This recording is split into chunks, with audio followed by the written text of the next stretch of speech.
It was Monday morning and we were sitting at the kitchen table. We had just finished breakfast. I was drinking my coffee and reading the morning newspaper when my wife Beatrice said, "Did you put the newspaper down, Rob? I need to talk to you." I put the newspaper on the table. "I'm leaving you, Rob. I want a divorce." "Is that all?" I asked. I picked up the newspaper again and started reading the sports section. "I'm serious, Rob." I ignored her and she got upset. "Damn it, Rob, put down that damn newspaper and talk to me." "About what?" I asked. "I have nothing to say except goodbye. It's not that big of a loss anyway. You haven't been worth a damn as a wife for over a year. So go." I put down the newspaper, stood up, and went to the room I used as a home office. I took a notebook and pen from my desk and pulled an envelope from one of the drawers. I returned to the kitchen table, sat down, and on the top sheet of the notebook, I wrote, "Tom, thank you, and thank God she is leaving me." I was about to put it in the envelope, but then a thought occurred to me. I took one of the lottery tickets I had bought the night before out of my wallet and placed it in the envelope. Then I added to my note, "Maybe if you get lucky and win, it'll be enough to keep the cheaters satisfied so she won't cheat again. Good luck, kid. You're going to need it." I signed it, a very grateful Rob, folded the sheet, put it in the envelope, sealed it, addressed it, and handed it to Beatrice. "When you see him, give him this." She took it with a shocked expression on her face. "You know, just because you think I'm ignorant doesn't mean I actually am," she said. "Perhaps," I said, taking the envelope back from her. "I should mail it myself. I don't trust that you won't open it, read it, and then throw it away. Now, why don't you go pack your things and get the hell out of my life?" "I'm not going anywhere. I'm not moving out just so you can move your lover in," she retorted. I stood up, poured coffee into a travel mug, topped it off, and headed to work. On the way, I stopped by the bank, closed our savings and checking accounts, and took the contents of our safe deposit box. Then I went to a bank closer to work and opened new accounts in my name only. Next, I called and canceled all our joint credit cards and arranged for new cards in my name only. After that, I got on with my day-to-day work. I stayed late after work, had dinner and drinks with my executive assistant, and told her that I was back on the market if her sister was still interested. Stella laughed. "To hell with my sister. If you're single again, I want to be first in line." Stella started with me as a secretary 10 years ago and proved so valuable that 4 years ago I promoted her to my assistant, and then, to justify the promotion I felt she deserved, I made her my executive assistant 2 years ago. One Sunday I had a backyard barbecue and invited Stella. She told me she couldn't come because her sister was visiting from out of town, so I suggested she bring her sister along. Her sister, Tara, was a very busta, sexy-looking blonde, and on Monday, Stella laughingly told me that Tara had a crush on me. I laughed and told her never to mention it to Beatrice because Beatrice could be, and sometimes was, insanely jealous. Now, Stella tells me she's interested in me. I had never had any idea she could have such thoughts. "All right," I said jokingly. "Then Tara moves to second place and you can take the first." "I'm not joking at all, boss. I'm dead serious. I want to give it a try." "Stella, you might not agree when you hear what I have to offer." "What exactly?" she asked. "She wants a divorce," I said. "So I'm leaving it to her and her lover, and I have no idea what their schedule might be." "Her lover?" Stella asked. "She slept with the guy about a year and a half ago, and I think she finally decided that a few days a week with him isn't enough, so she decided to go full-time." "How long have you known?" "A year and a half. I knew almost from the day it started." "How did that happen?" "A friend of mine saw her going into a motel room with a man and called me. I hired a private detective to follow her for a week, and he got me all the information I needed." "A year and a half, and you did nothing about it? What was I supposed to do? Get angry and turn my life upside down? In this state, divorce is no fault. Everything would have to be split in half, and I'd have to sell the house and split the proceeds with her. I'd have to give up the pool, the hot tub, my woodworking shop in the 3-car garage, and move into some apartment. No, thank you. I decided to just ignore it and let her cook for me, do my laundry, and keep the house clean. How could you be around her, knowing she was cheating on you? You'd be surprised how quickly love can turn to hate, and then hate turns into indifference. I can't believe a healthy guy like you could go a year and a half without sex." "Who said without sex? As long as Beatrice was offering, I was taking." And she continued, though the frequency did decrease somewhat. "I didn't touch her on the days I knew she was with him, but other than that, the only change was that I stopped making love and just had sex." "Do you have any idea why she did it?" "No idea, but he probably wasn't the first." "You think she had other lovers?"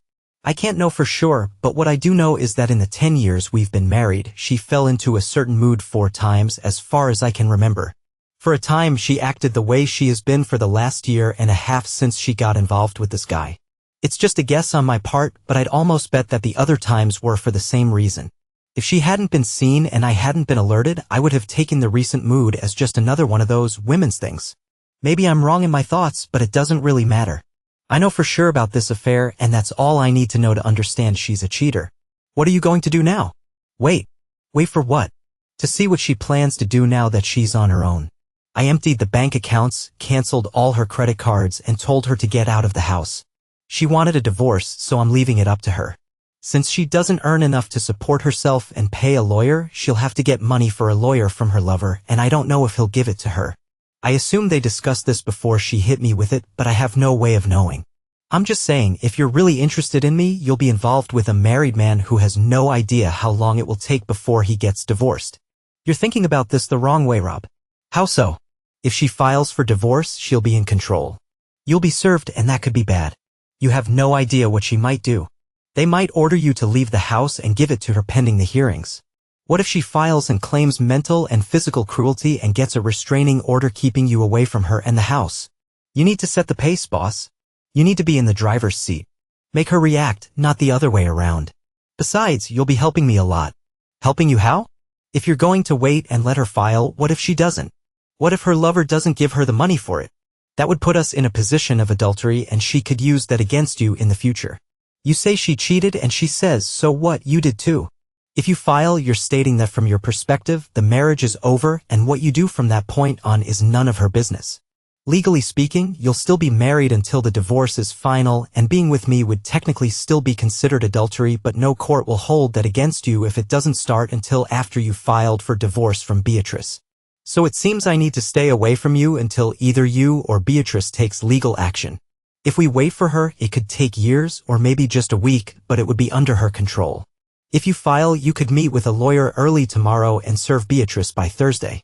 That would give me the weekend to work on winning you over. Winning me over? I'm dead serious, boss.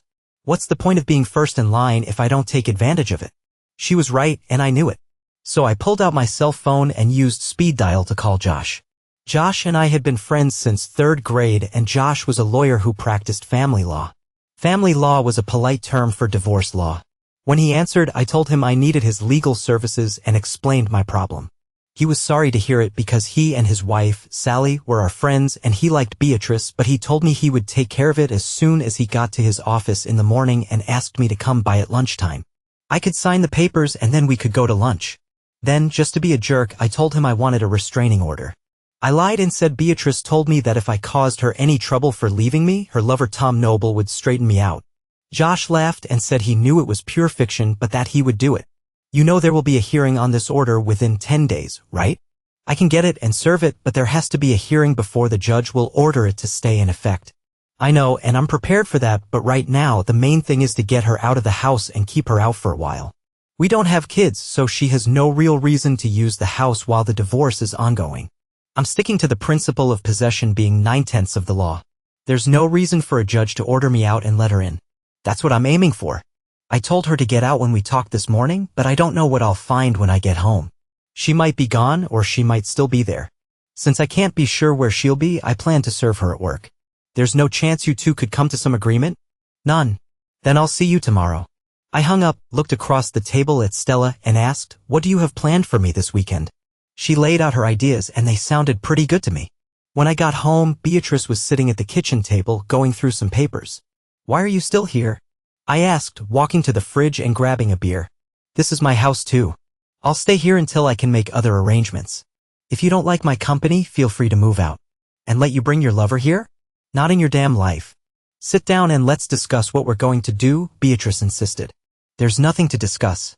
I know what I'm going to do and I don't care what you plan to do. There are things that need to be worked out, Rob. No, Beatrice, there are no such questions. It's simple. You said you want a divorce, so go and get it. You need to hire a lawyer, file the papers, and cover all the court costs. What I will do is fight you tooth and nail for every little thing. We live in a no-fault state, everything is split 50-50ths, so decisions will have to be made about who gets what as their half. I'll drag this out to keep your attorney fees piling up. You know they don't work for free, right? You want the coffee table? Well, guess what? I want it too. You want the couch? Too bad, Beatrice, it has great sentimental value to me and I simply must have it. Why all of a sudden, she asked. You didn't seem to care about any of this. You didn't even show any emotion when I told you I wanted a divorce. All you did was tell me to pack my things and get out.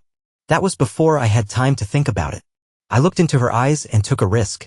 I let you off the hook the first 3 times because you didn't want a divorce.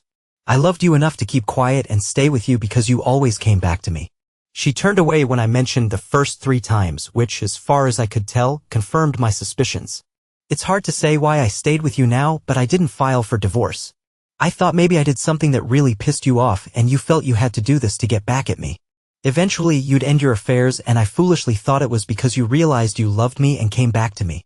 I looked down at the floor and took a breath before continuing. I thought this thing with Noble was just a repeat of the previous times, but now I see I was wrong. I've come to understand that you're nothing but a lowly cheater, and if you hadn't decided to leave me for Noble and ended things with him, you'd be spreading your legs for some other jerk in 6 months or a year. Thinking about it, I decided I needed some form of revenge. What I really want to do is take a thick belt and beat you with it until your skin breaks and you bleed on the floor, but that would just land me in jail. The only thing I can do without ending up behind bars is to make this divorce as difficult and expensive as possible for you. You're right, I admitted. This is also your home, and if you've decided to stay, I have to let you be here. But I don't have to like it and I don't have to talk to you. Move your stuff to one of the spare bedrooms and stay the hell away from me. I finished my beer, then went up to what used to be our bedroom and got ready for bed. I thought I had accomplished what I set out to do. I had given her something to think about. She needed to discuss everything with Noble and make decisions which would take time that Josh would use to serve Beatrice and get the restraining order. I could be wrong, maybe Beatrice had already met with a lawyer and the papers might already be on their way to me. But it was likely that when I canceled the credit cards, the remaining funds in our account were about what I expected when I withdrew the cash from the bank. If Beatrice had seen a lawyer, she would have used our money to pay him. Of course, Noble could have paid the bill. All I could do was wait and hope that Josh took the first step. I got up and left the house before Beatrice came out of her bedroom. I went to a bed and breakfast type cafe for breakfast, and while sipping my coffee, I made a list of people to call once Beatrice was served. I wasn't going to let her make me the bad guy. I would tell everyone about the divorce and explain why it was happening. At work, Stella told me she was really looking forward to the weekend and I found myself hoping it would happen. I met with Josh for lunch and signed the papers. He said he would go to the county building after lunch and file the petition. You still want her served at work? Damn right I do, I said. I think around 10 tomorrow. Call me as soon as it happens. I want the locks changed before she can come back home. I returned to work and arranged for the next day off. Before leaving the office, I called a locksmith and scheduled a quick service for the following day. It cost me a bit more, but I felt it was worth it. When I got home, Beatrice's car was in the driveway, but she must have decided to stay in her room and not get in my way because I didn't see her. The next morning, I got up and left the house before Beatrice came downstairs. I went to a bed and breakfast type hotel for breakfast. Angie, the waitress, asked me, "Where's Beatrice? I always saw you together, and here you are 2 days in a row without her. You won't see us together anymore." "We're splitting up," I said. "I see," she replied, taking my order.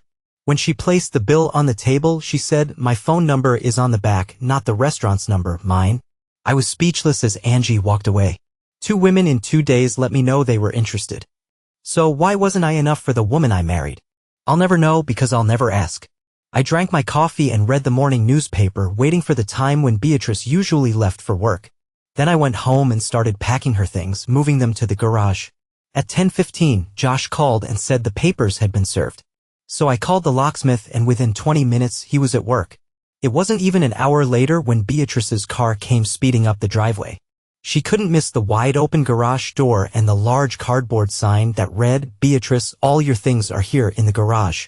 She stood there staring at the sign for a minute, then tried to enter the house, but of course, her keys didn't work. She rang the doorbell, but I didn't answer, and eventually she left. I peeked into the garage and saw that she had taken a couple of bags of her things. 2 minutes after she drove off, my cell phone rang.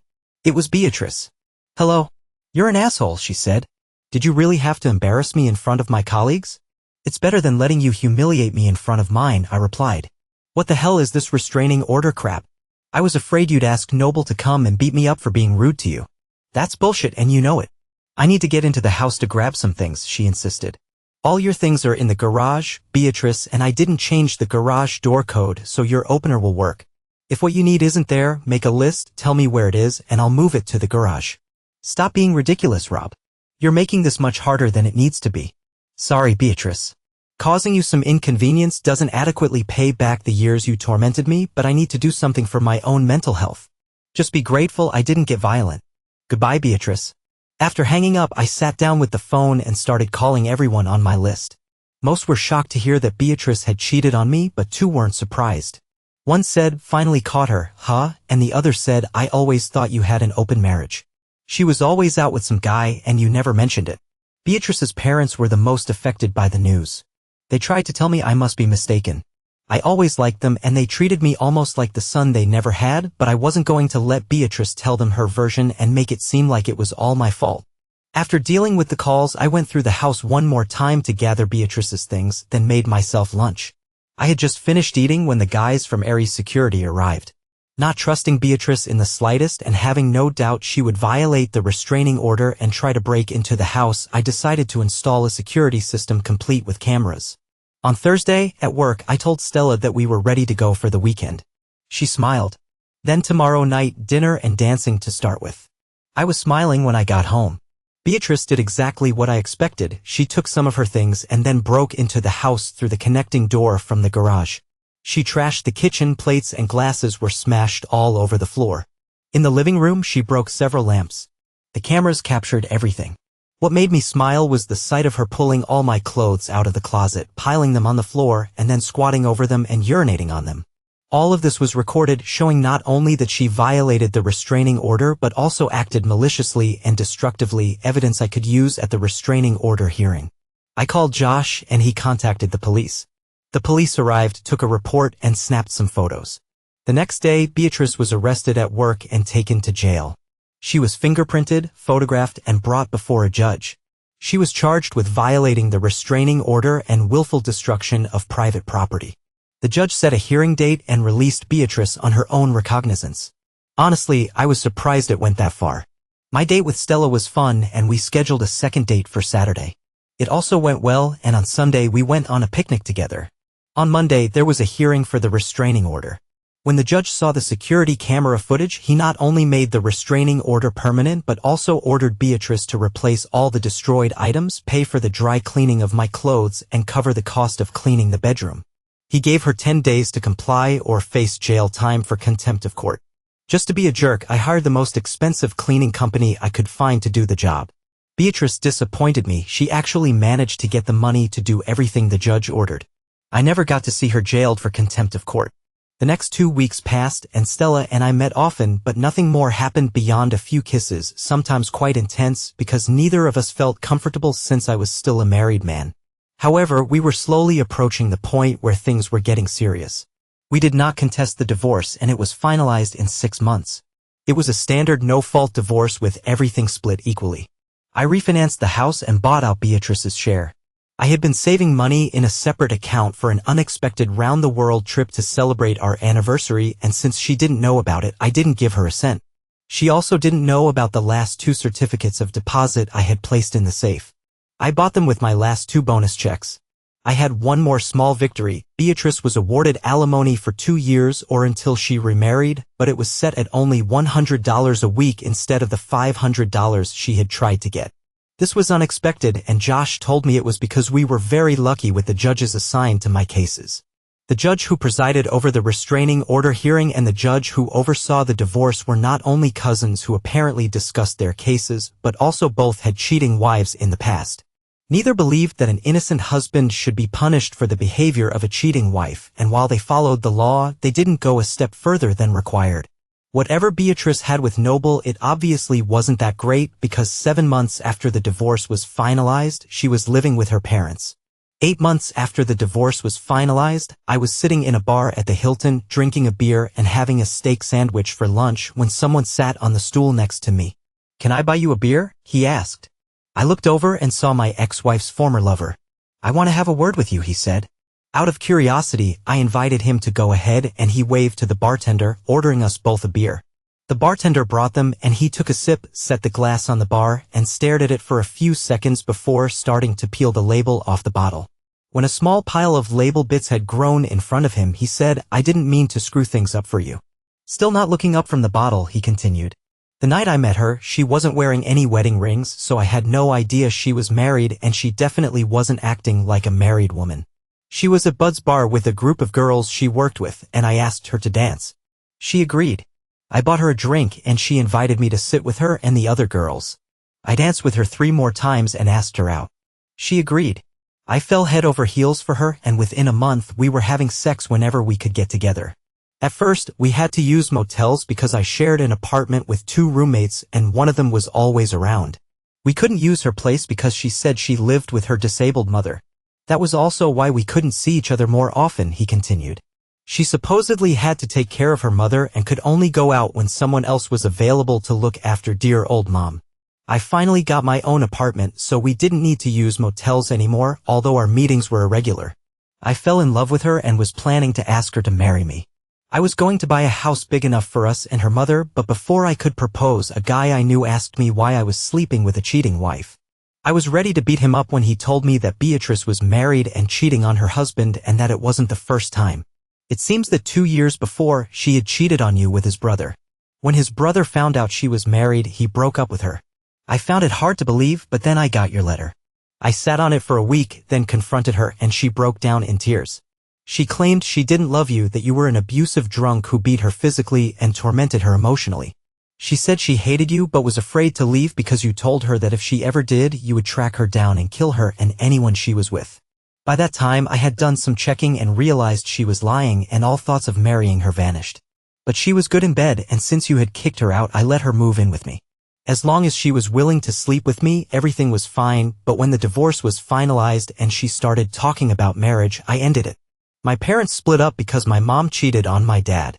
She got custody of me and later remarried, but then she was caught cheating on her second husband. She married a 3rd time and cheated again. I firmly believe in the saying, once a cheater, always a cheater, and I told Beatrice that. I told her that as long as she was okay with a friends with benefits relationship, we were fine, but nothing more. About 3 weeks after that, I came home from work and she was gone. He took another sip of his beer and added, "There are rumors that you knew all along that she and I were together. Why did you let it continue and not divorce her immediately?" "You said it yourself, she was damn good in bed," I replied. "I decided to just let it be. I'd have the sex and there would be someone to cook, clean the house, and do the laundry. It probably would have stayed that way if she hadn't told me she was leaving and wanted a divorce." He took another sip, then said, "I never thought I'd say this, especially to you, but I miss having her in my bed." He finished his beer, stood up, took something out of his pocket, placed it on the counter, and pushed it toward me. "What is this?" I asked. "The lottery ticket you gave me," he said. "It's a winner. This is your half. I waited to give it to you so you wouldn't have to split it with her in the divorce. See you around." And he left. I looked at the slip. It was a cashier's check for a substantial amount, a very, very large amount. When I returned to the office, Jan, my assistant, said, "You look like the cat that just ate the canary. Was lunch that good?" "Lunch was impressive," I said. "Oh, right, Jan, my assistant." Stella no longer worked for me, at least not in the office. She was home, painting the room that would become the nursery when the twins arrived.